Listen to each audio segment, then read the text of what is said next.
So, welcome everyone. Thank you for attending this course. My name is Miguel Nóbrega. I'm from the University of Minho in Portugal, and I'm one of the persons that is trying to push the use of OpenFOAM in the area of, I'll call it complex materials, because the materials are all complex, but there are special ones that don't behave as the traditional ones, and they require special laws.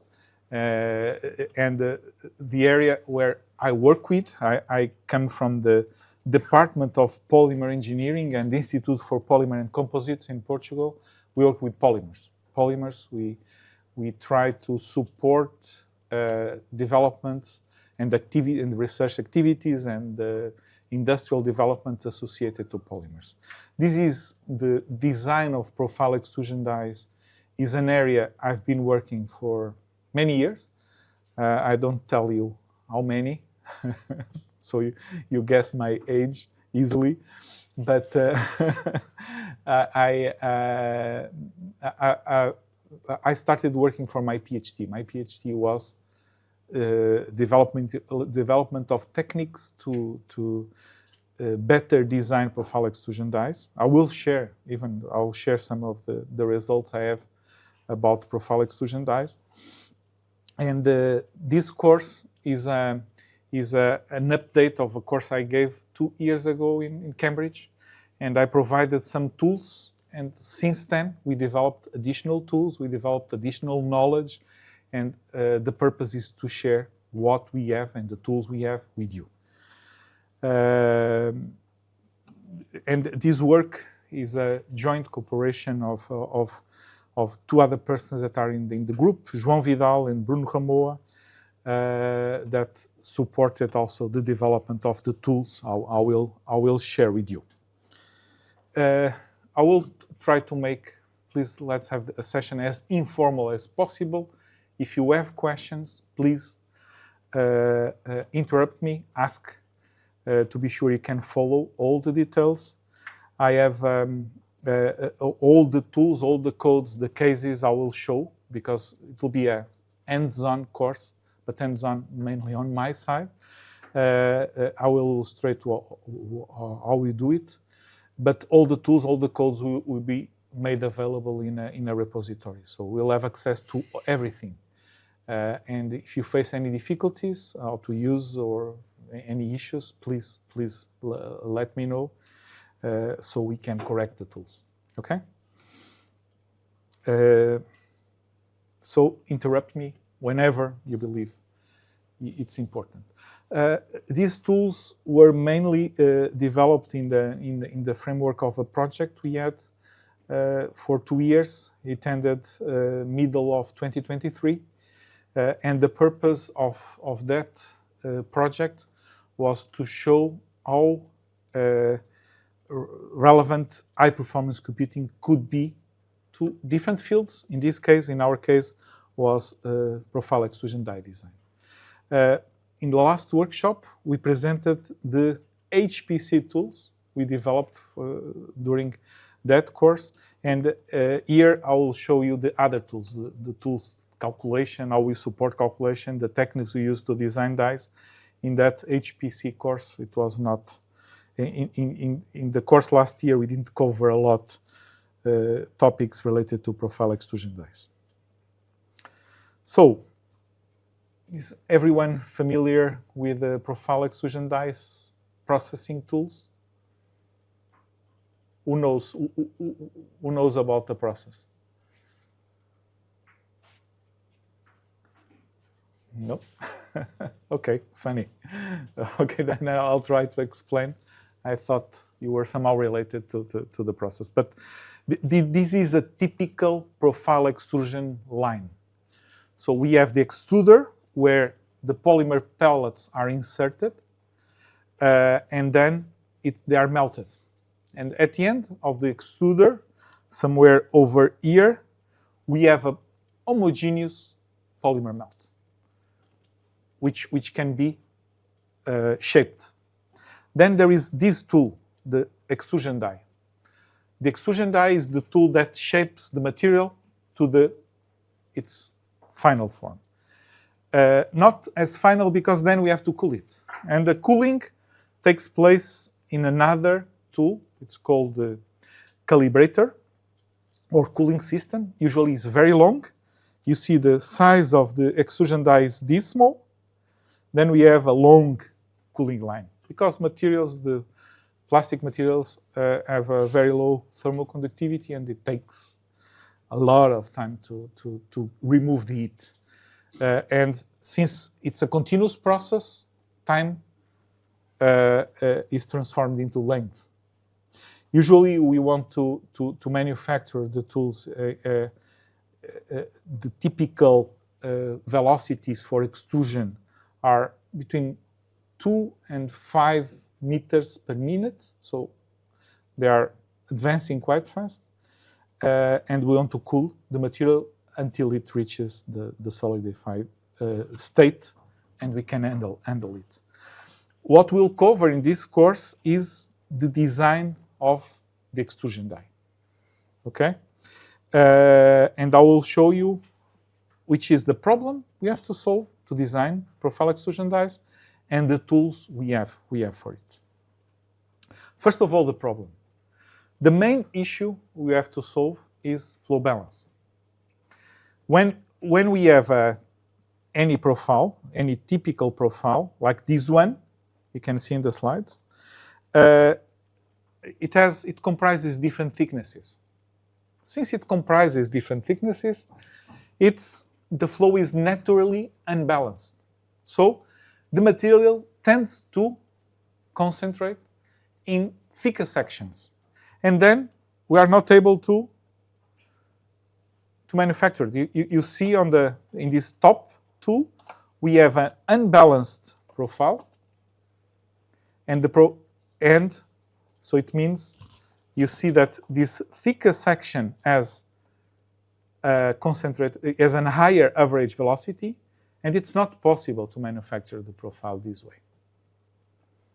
What we aim is to design the tool to get as homogeneous as possible velocity distribution. It's never uniform because near the walls the velocity is 0. At the center of the channel, the velocity is higher, or presents the highest values, but we tend to distribute in a uniform manner the material. In that case, we can obtain something similar to what you see at the film, at the video at the bottom. You can see you have somehow uniform velocity distribution, or at least a velocity distribution that allows us to design, to manufacture the tool. And this does not happen for the top one. The first question is, okay, we need to change the tool, but what should we change in the tool to properly design profile extrusion dies? There are mainly two approaches. The one that is more intuitive is the length. So if you imagine we want to manufacture this L-shaped profile, 2 different thicknesses, we can somehow fool the material. The tool has a thicker region, and near the exit, it converges to the size we want.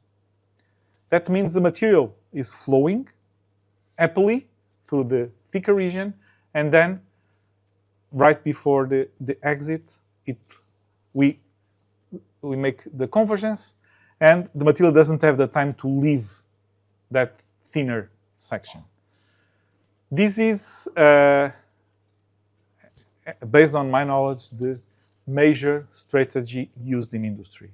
Somehow have thicker regions in the profile, in the flow channel, to assure that at the end we'll have, at the different sections or elemental sections, we'll have a constant uniform average velocity. So there is a tool. I will go back to this one. There is the all-off here. The all-off here are counter-rotating rolls that pull the material at a pre-specified velocity. And so we have the all-off speed, and at the end, what we'll have is the same drawdown ratio, so same ratio of velocities in all cross-section. And we call this strategy the length strategy. There is also another possible approach is to adjust the length. If you remember from the videos I showed before, there is a lack of material in this section. If there is a lack of material in this section, I can increase the thickness, providing it still has a lower velocity. After the all-off, it will be stretched and it will reach the thickness we want. In this way, we don't have to fool the material. So the material is allowed to progress and to advance with the natural flow division. These kind of approaches have disadvantages and disadvantages, all of them. I don't have the possibility to cover all of these in detail in this presentation, but if you are curious about the... you raise your hand? No? No, okay, sorry. If you are curious about the process, I can share with you the publications we have where all the details, all the comparisons are made for these tools. Okay? This is the problem. This is the way we solve. I will show you how to use the thickness approach. This is the one we have been using mostly when designing profile extrusion dies for industry. And then let's figure out what has to be done in OpenFOAM to solve the problem. First of all, if you know OpenFOAM, there is not an incompressible solver available that deals with velocity, pressure, and the energy equation. Because for these materials, the viscosity depends on the shear rate and on temperature. So we need to predict the temperature field. And in order to do it in OpenFOAM, what we have to do is to implement a new solver, or at least change the simple foam solver steady state to include also the solution of the energy equation. Okay, this is the equation we have to solve, the advection term for temperature, the diffusion term, and on this side, what we see is the viscous dissipation. We need to account for the self-heating of the material. Material, due to the high viscosities, it generates heat that contributes to the temperature field, and we need to take that into account. And okay, this is the part of the code. All the codes I will share with you. You'll see one of those. If we have time, depending on the time we have, well, I will show you the codes. But this is one of the codes I will share with you. Okay, it's not a major modification, but it's a new solver used for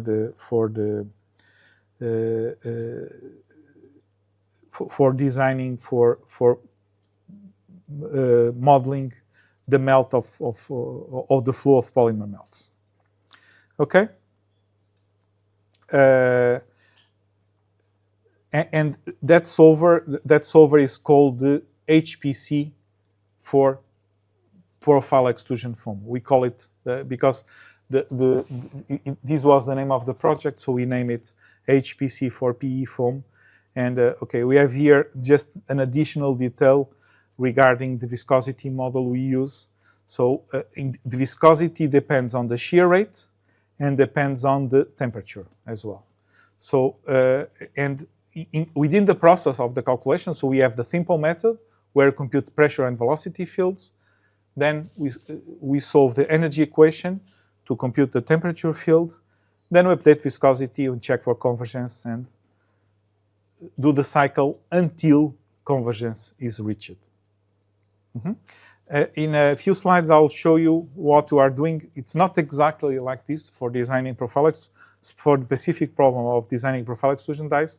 We change slightly the search for converged solution, but I'll show you right after which are the changes. But this is the main solver we use. We have to characterize materials doing rheometry.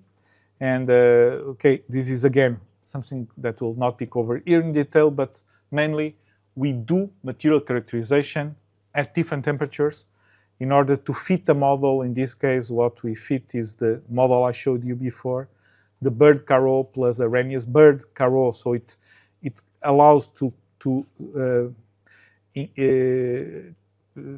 consider the effect of shear rate on viscosity and plus the Arrhenius law, the shift factor for temperature that allows to consider the effect of temperature. This is the actual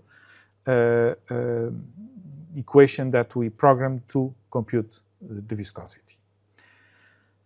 Giving you a quick overview what happens in one process. So this is one challenge we got from the company that was involved in the project I mentioned before, the HPC4PE, for profile extrusion project.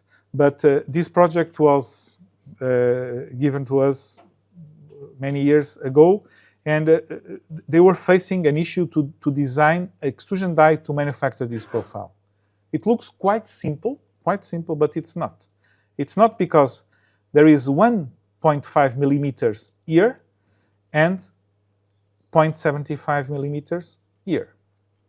And in this way, the material tends not to distribute themselves in a uniform manner.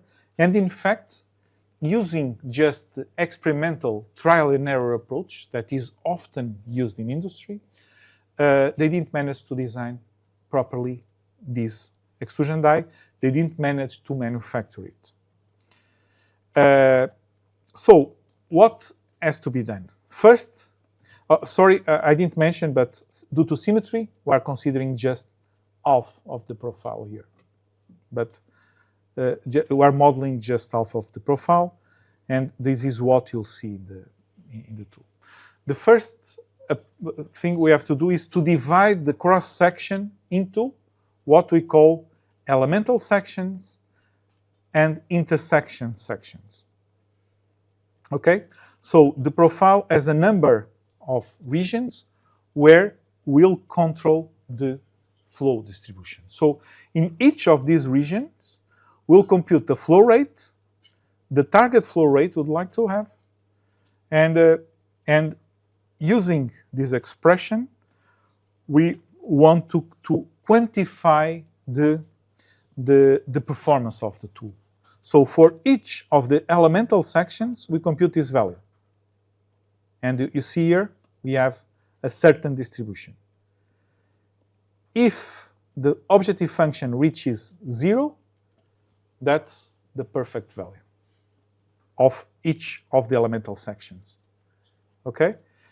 But that gives us an idea that, okay, elemental section 1 has an excess of flow, all the others have lack of flow. If they were 0, what we'd like to reach is a state like this one.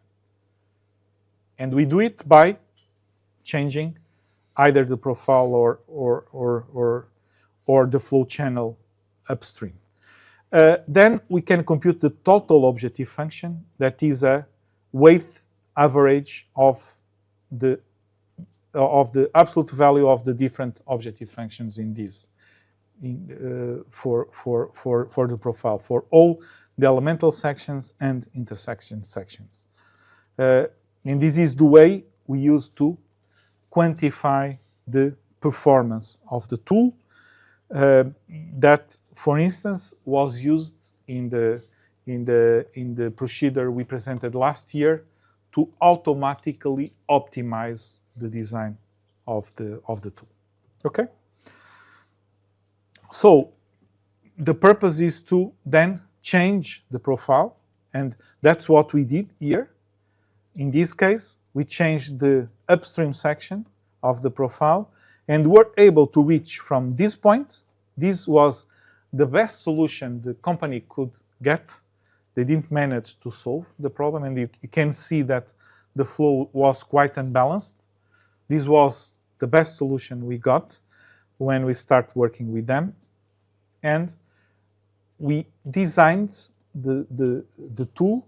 In this case, we have to use flow separators. So along the flow channel, we even included some devices to separate the flow, to have independent flow streams that allows us to better control the flow distribution.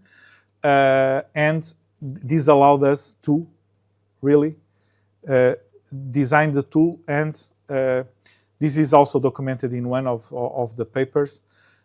We managed to have a tool producing the profile, not the first trial we made after the simulation, but we required the tool to have a small modifications, and after that, we managed to manufacture the profile.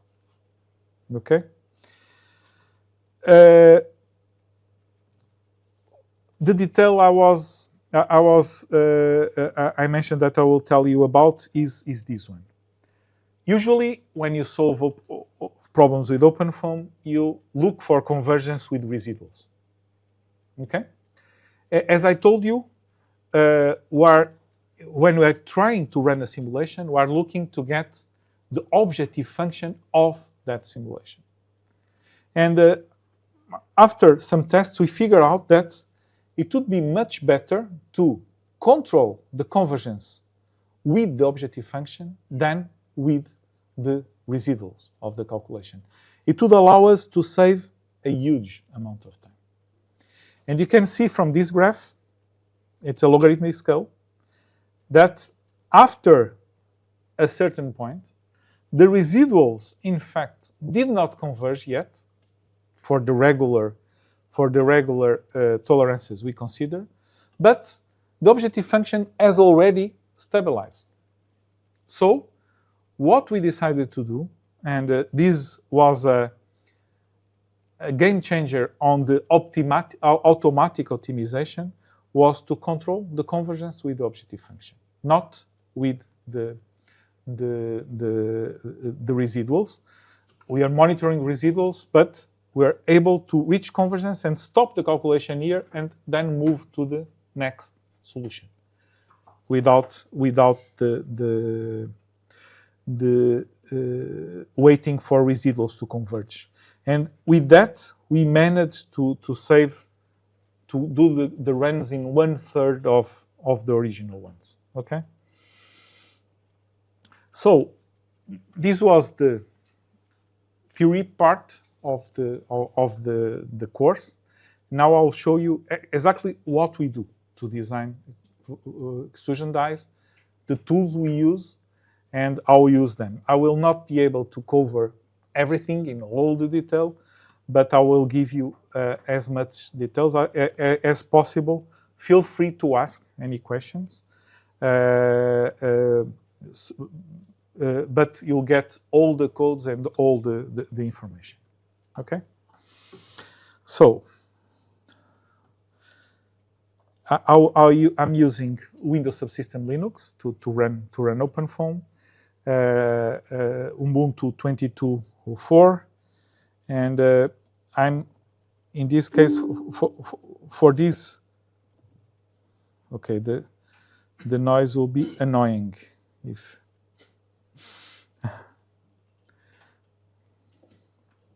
Okay, 22.06. Yes, this is the one I'm going to use. Can you see the screen? Is that large enough? Yep. Okay, good. Still awake. Okay, so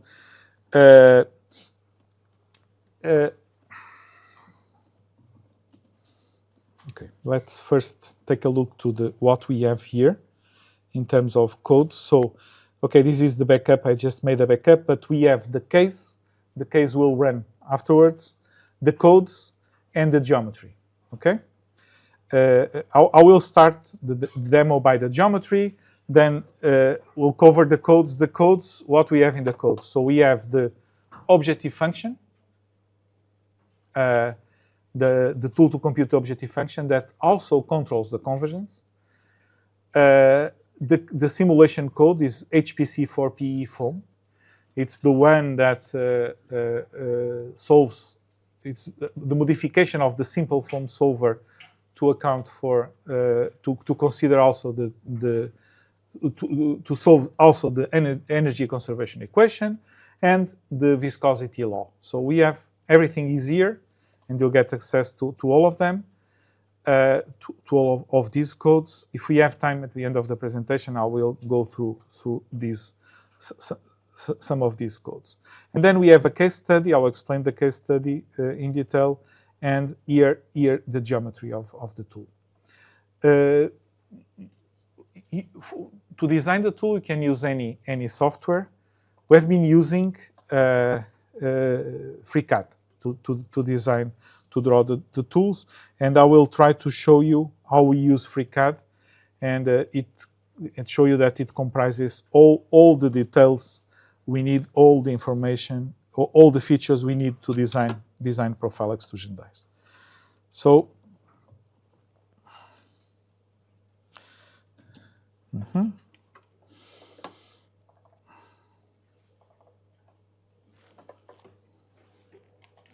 hopefully I have enough space here.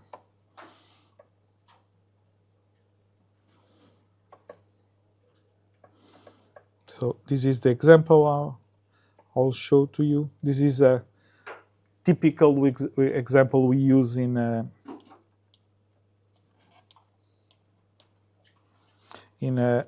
profile extrusion dies. So usually what we have to do is to transform the circular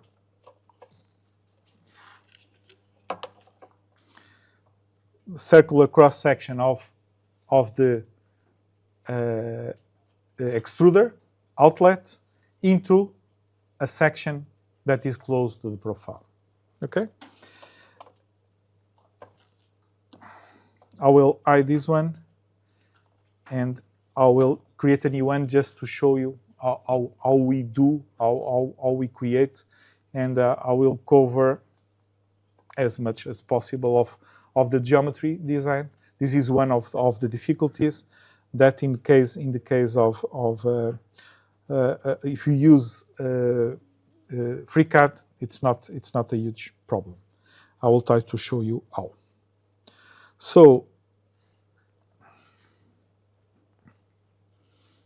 open the part design model, and I will start a new in this case XY plane. I will start a new sketch, and there are many ways to create the tool, but let me show you. So I will draw a rectangular section, another rectangular section, and let me check the dimensions are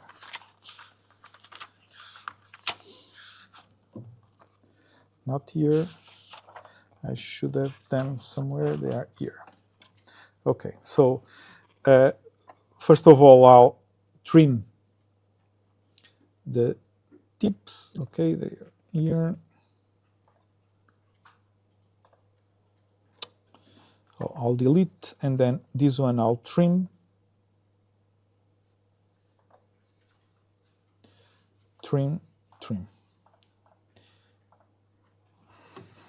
Nope. Escape. I need to edit the sketch again. And right now I'll trim the part. Okay, good. Then I will put here a dimension restriction, 2 millimeters.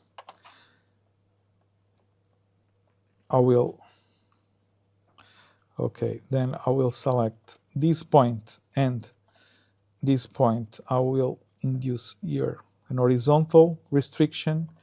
Horizontal restriction right now, okay, everything is limited. So if I move these ones, they are aligned and they are not allowed to move anymore. So I will add a dimension in this section, 15, okay.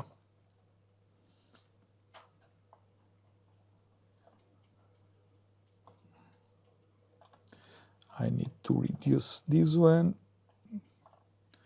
to put it closer to the line. Sorry. I'll put it closer to the tool.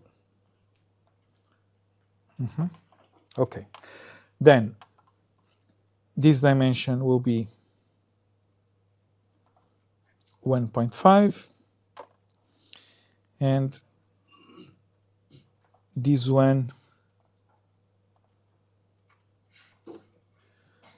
10 millimeters. So it's almost at the size we want. Then I will impose another restriction between this point, and this line, and it's a symmetry restriction, okay? So it means, see, it's already, this one is fixed here, everything is almost fixed, it's still allowed to move, but if I do the same for this point, and this one, okay, now it's fixed. I just have this degree of freedom, and if I select this point, and this line, and I will put a coincident restriction so it didn't. Maybe I deselected.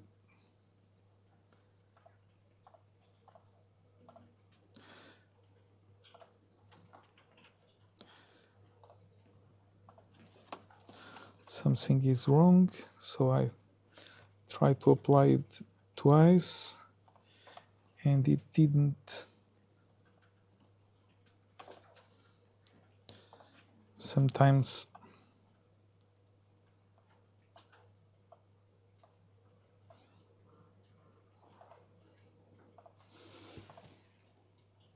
this point and this line. Let me try again of this.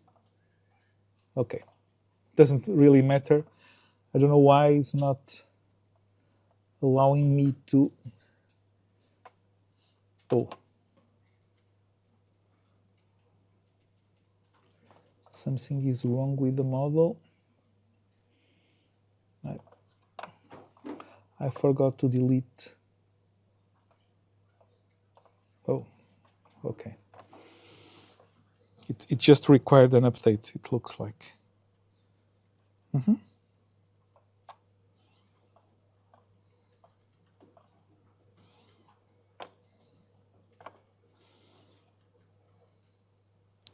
It's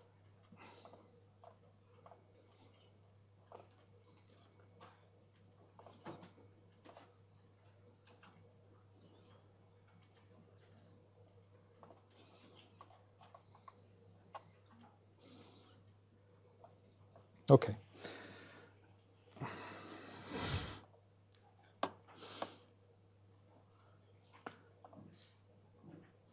It's not really cooperating. Okay, there is a redundant constraint, maybe.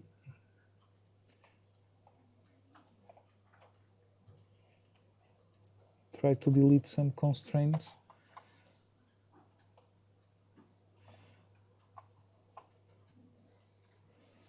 Let me remove the dimension from here.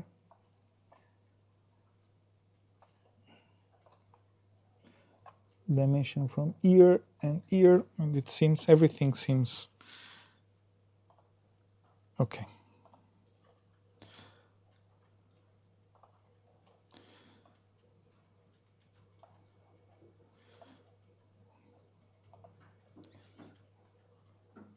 This one and this one. Symmetry. Okay. It doesn't like this restraint, but okay. I will progress it anyway. Then I'll open the geometry and I'll show you how I did it. But by imposing a number of restrictions, it allows easily to if I close, the geometry will be parameterized, because then since I impose some of the dimensions,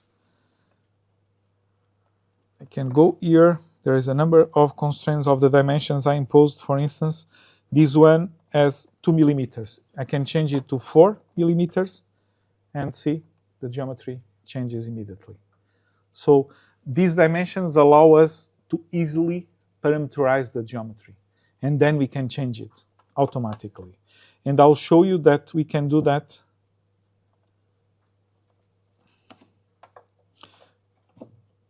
We can do that in the,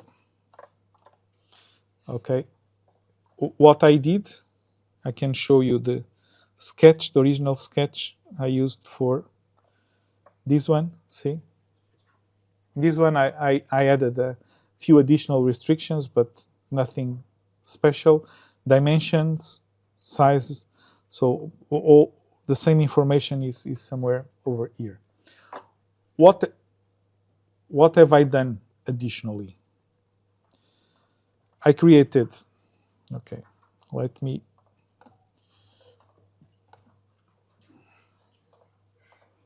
oh, there was something I could have done in the previous. Let me do it as well. So in this one,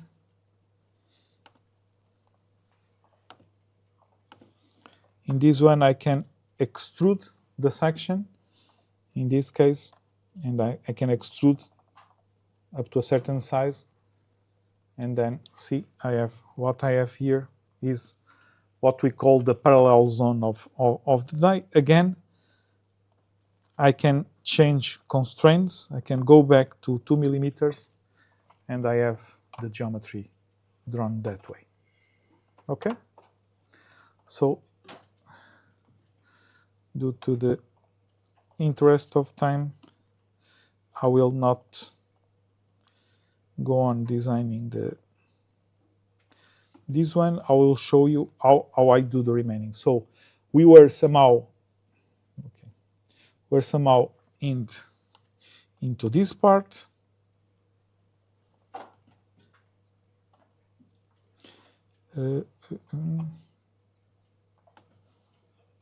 We're somehow in this part. So we have extruded.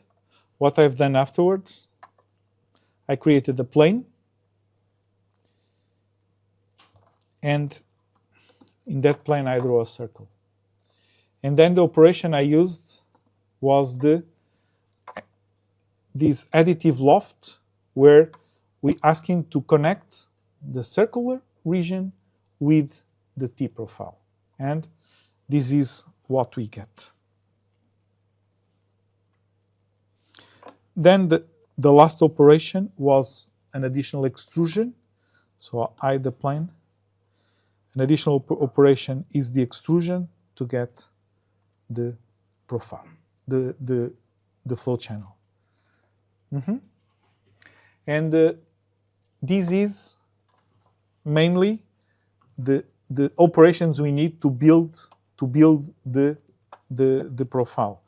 Then we can come here to the cross section and adjust it to, for instance, 2.5 millimeters. Here. 2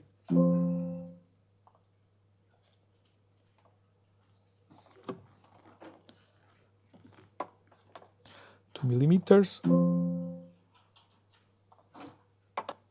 See, the geometry changes automatically.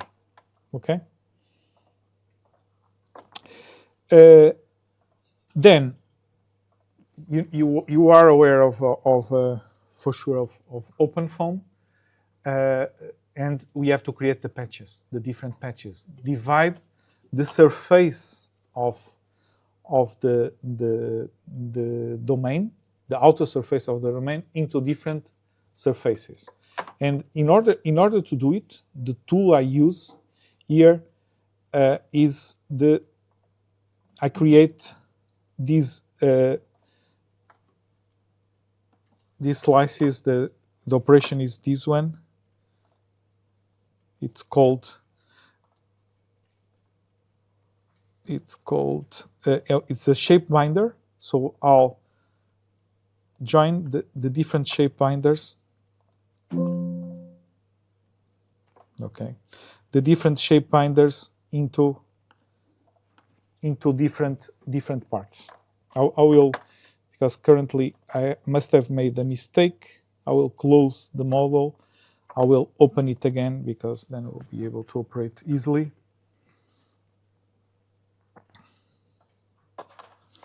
But so what I've done is I created a shape binder for the inlet of the material. I will hide the body. So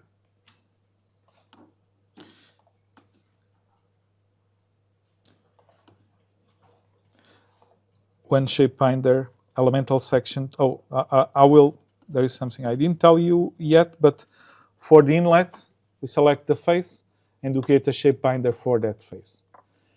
In order to divide the outlet cross-section into elemental and intersection sections, this is what I do.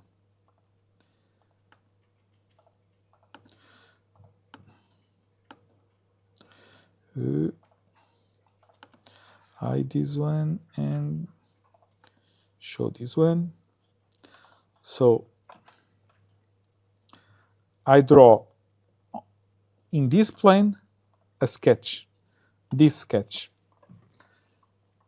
I just draw this square here, and this square, if I apply, I will, okay, maybe I will delete this slice.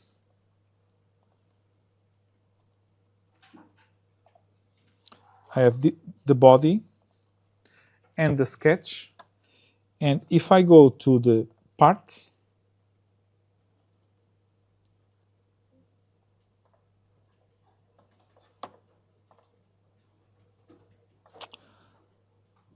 part model, I select the sketch and the body, and there is an operation here, slice to compound. It was the other way around. The body and the sketch and the slice to compound. So right now we have the geometry sliced, and instead of having a full cross section, we have it separated. So we can select elemental section 1, elemental section 2, or intersection section 1, elemental section 2, elemental section 3, and all around the domain we have the walls, different walls that we divided into two groups, and this is the inlet. Okay. So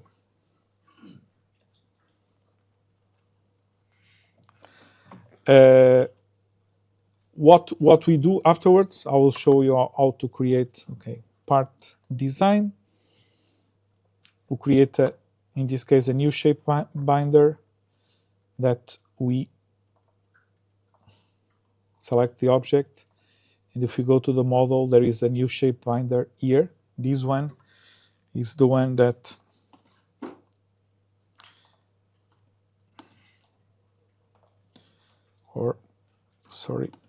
I open this one. This shape binder contains the inlet. Okay? And in order to save it, what we do is, okay, I'll select this one. I'll show it, File, Export, and I export as STL, and I'll export all the shape binders to all of them, and I'll pull inlet test. If you use STL for the FreeCAD, it will write a binary file, but we don't want that. We want to have an ASCII file.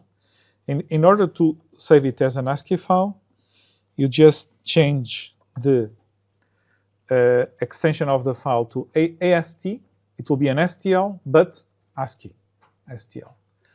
Then we'll change the extension of the file to STL to have a regular STL. But if you write here STL, you'll get a binary file that is not intended for the purpose we need.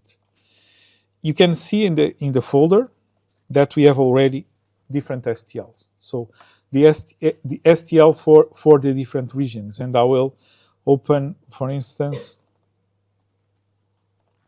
I will open in ParaView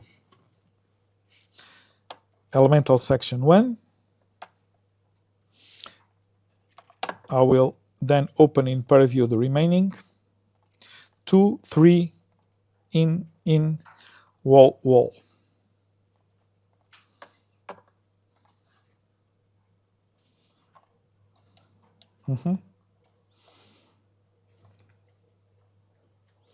So we have the different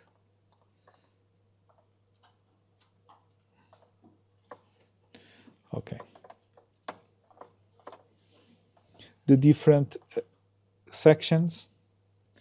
Okay, there must be one here that is not okay. Wall 1 is not properly saved, but don't worry.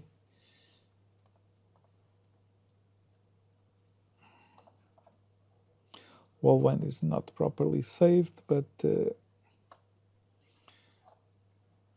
I will put them in just these ones here. And we have all of them except wall 1. I will not create it again because the wall 1 is the one that gives a lot of... Okay, I'm missing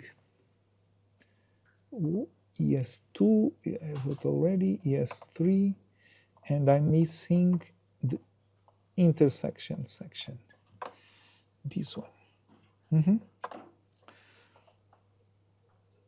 So we have all the different elemental sections.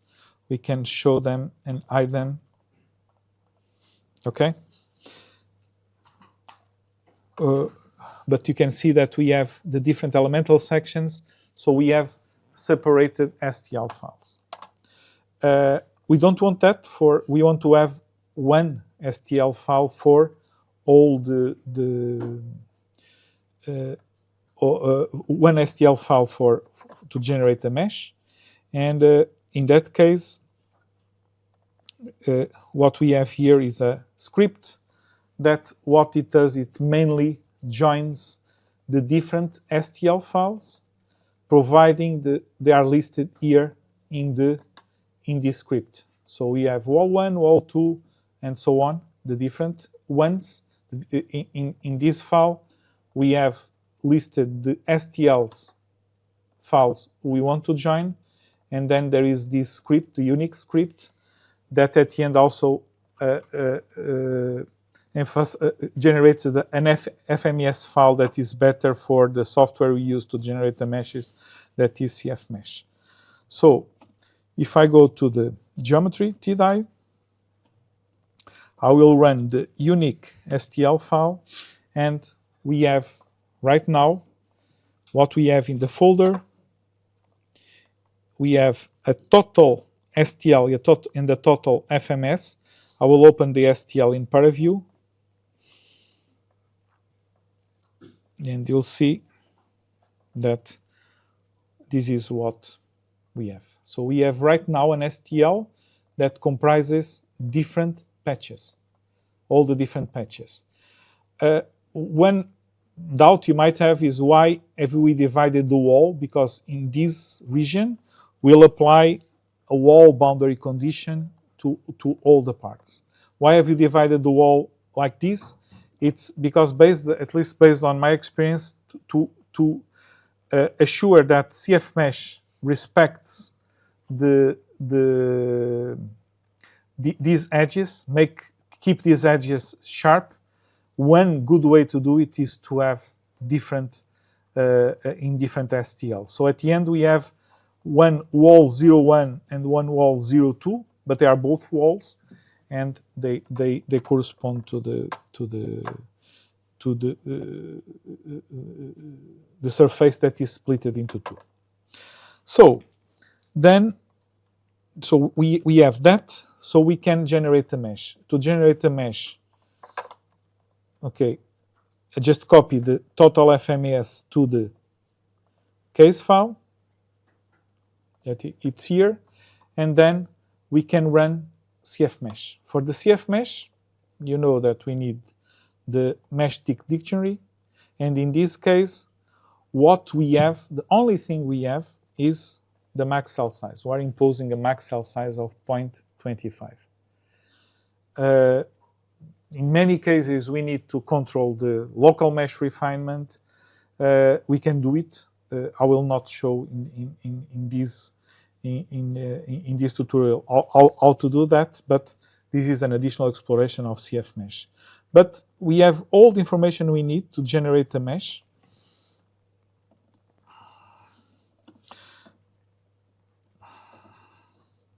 So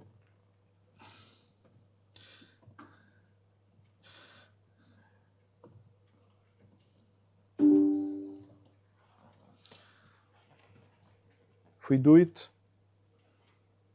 with the geometry, we'll have a mesh. Okay, I believe I don't have the no. So touch x.foam to open with Paraview.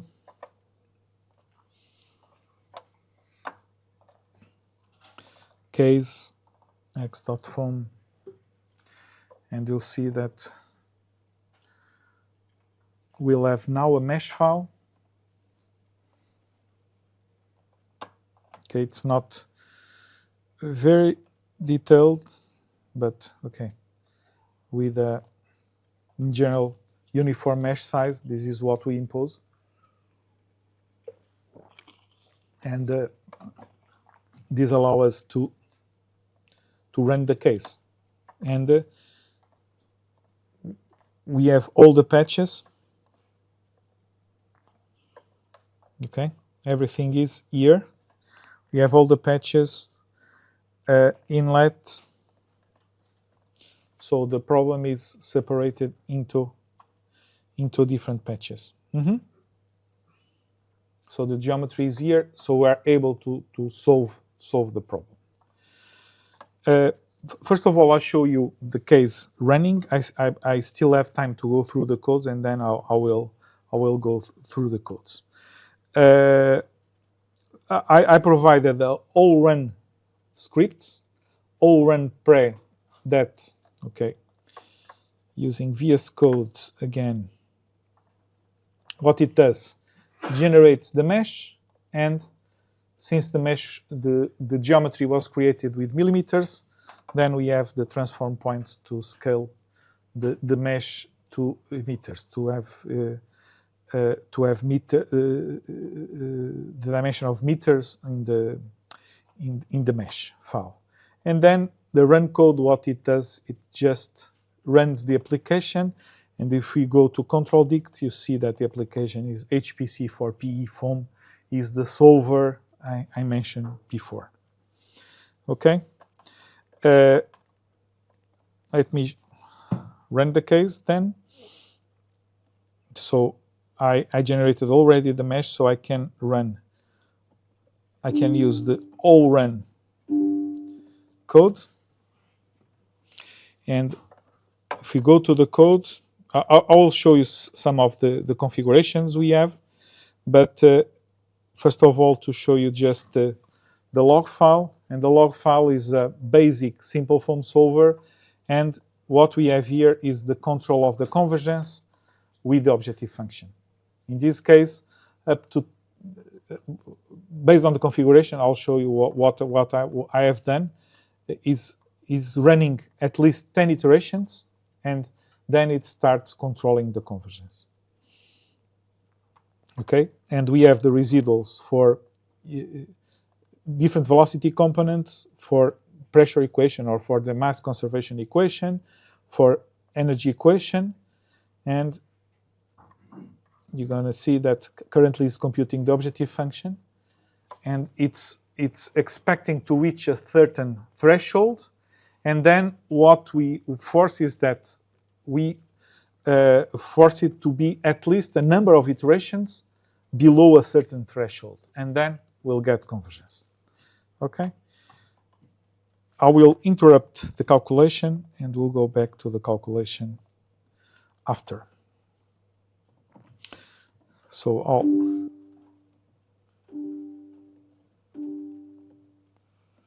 okay. So configuration of the case. Transport properties, we have here the data for the viscosity, the new viscosity model we created. So we call it temperature bird Carreau. Coefficients of the bird Carreau are in this dictionary, on this sub-dictionary. Eta 0, so these are the coefficients of the model. Then thermal diffusivity and the specific heat of the material. So this data was obtained for a specific material that you can use. It's if I'm not mistaken, is a high density polyethylene, but it doesn't. It's not really relevant for this case. So we have the different parameters of the model and the material parameters, the physical parameters of the material. Then we have the FV solution where we control residuals, the residual control for the problem. But as I mentioned, we are not controlling the convergence, or at least we aim to get the convergence before reaching these residuals, and we do it here with the function object that was created. The function object as is specified here in control dict, so it's created, it's loading the library, and then we state the number of elemental sections and the number of intersection sections. We are storing every 10 time steps. Then we have 10 to the minus 2 the tolerance for the objective function, and we want that value to stay, to detect convergence, we want that value to stay 10 iterations at that, below that value. Then we have to give the area of the different elemental sections, because depending, this was not mandatory for this specific case, but depending on the strategy we use to design the extrusion die, it might be useful to have it here. Okay, to have here the information about the target area, the target areas of the different elemental sections and intersection sections. Okay, so based on this, we can run the problem, and it will detect convergence. Then, right now, I'll show you. So the full process is all run pre. That will generate the mesh, and will scale the mesh. It's fast. It's just repeating the calculation, and then all run code. So right now it's running the code, and we can see it from the log file, and if we follow the log file, it will take just a few minutes to converge because it's a quite coarse problem and the dimension of the problem is quite small. But okay.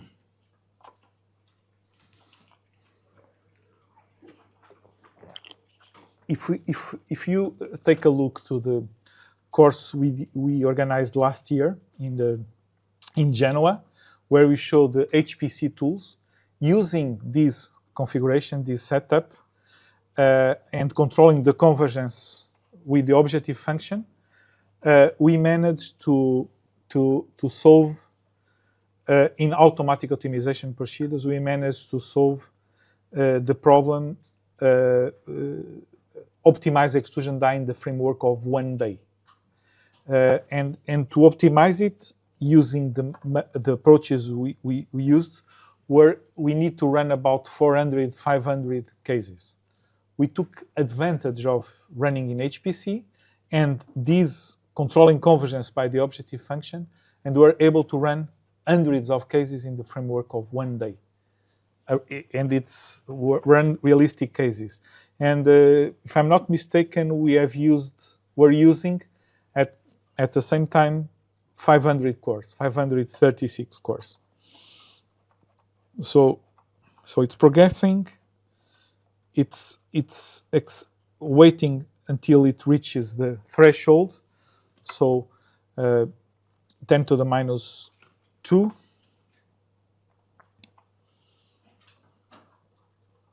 Or 10 to the minus 3. And then it starts counting the convergence. So 2, 3 times, 4 times, and so on.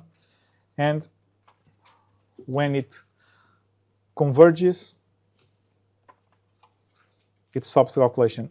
See that the residuals didn't reach the values we imposed, but these, for the calculation we're aimed to have, it doesn't really matter, because the objective function will reach a stable value and will not evolve much more than this. So we can establish a strategy and make the control. So at the end, so it converged based on the objective function difference, and it reached this value. So it took 40 iterations to converge. It is also writing the evolution of the objective function in the post-processing, in this post-processing file. So we have the time step, number of elemental sections, number of intersection sections, the objective function, the individual objective functions for ES1, ES2, ES3, ES4, intersection section, the total, and the average velocity. And you can see that here at the end, the objective function is stabilizing. And it doesn't worth to proceed more with the calculation. Okay? No questions? Just quick overview of the code. In this case, HPC4PE. I showed in the slides. So this is the, okay, we compute we get the viscosity field. Then we compute the stress based on the inelastic model in this case. And then we have, okay, this is the regular energy equation. Are you able to? Okay. Okay, you might. So the energy equation, so the advection term, diffusion, and in this case the viscous dissipation. Okay, solves the energy equation, and so it follows, in general terms, it follows the simple solver that solves the momentum pressure equation or mass conservation adapted, and then the energy equation. Okay, it advances until convergence. Regarding the Bird-Carroll model, is just computing viscosity based on the shear rate and the temperature, following the equation I showed you, and concerning the objective function. The objective function, so it's a function object we created. It's not even, the code is not even clean, but when I'll put it in the repository, I will have it properly formatted. But okay, number of elemental sections, intersection sections, the counters, the step size, the previous time step, the old objective function difference. Okay, these are the attributes of the class we are creating, but show you the important part of the calculation. Okay, this is the constructor of the class where we read the data from the dictionary. And okay, here, okay, in this case, we are based on the names, of the patches. And the name of the patches can be elemental section 01, 02, or 10, and so on, or intersection sections. We get the patch ID, and if you don't find it, throws an error. If not, it will sum the flow rate in that patch. Okay. We compute the total flow rate, the total area, because the area was already read in the function object constructor. Then we compute the actual objective function, and in this case, well, the relevant part is here. If you are in the master processor, we will we'll check for the time steps, so the number of time steps we have, and if the difference is below the tolerance for a number of time steps, it reaches convergence, and it will print execution time, and it will stop the calculation. Okay.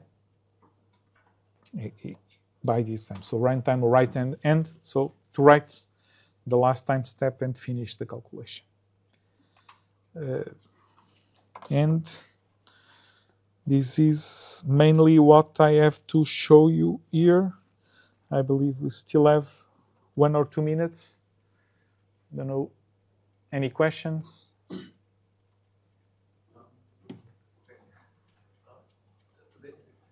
just have a question about potential extension for the dynamic cases in your energy equation, and then in your Bercaro model. Did you already extend it for dynamic, or might we go towards? No, not this one. It's okay if I just now in the energy equation the stresses due to the viscosity are on right hand side, so explicit. If I would like to go for dynamic, would explicit still be okay, or I would need to it's here. Don't forget, we are trying to solve a steady state problem. Yes. If you want to have an evolution problem, you should iterate in the same time step to get a converged viscosity. For this case, we are targeting steady state, so that was the case. But it's obviously possible. You just have to update the viscosity and perform a few iterations in the same time step. The viscosity in your case in the polymers changes by factors of 10 or factors of hundreds based on. It changes. It depends on the material. But it can change up to hundreds. But it's usually it works well. It doesn't. You don't have a lot of issues regarding that. And what happens is that the highest viscous dissipation takes place at the wall. But at the wall you have a higher shear rate, so viscosity is small. So at the end, It get the balance. It's not a very tough problem to solve. And in extrusion, the amount of heat you get is not that big, but due to the effect of the temperature on viscosity, the experience we have, we should consider it. We have tried without it to speed up the calculation time, but sometimes the differences are relevant, and you should take that into account. And it doesn't pose a lot of problems, numerical problems to deal with it. You're welcome. Any other question? So the videos will be shared in YouTube, and in that YouTube video, I will put the address of the repository where you can get all the codes. And if you have any comments, any suggestions, please feel free to send them. We'll try to update, and if we improve the codes, we'll share. We'll keep that repository updated. So if you contribute to update it, to get it better, that's good. Okay. Okay. So thank you for your time.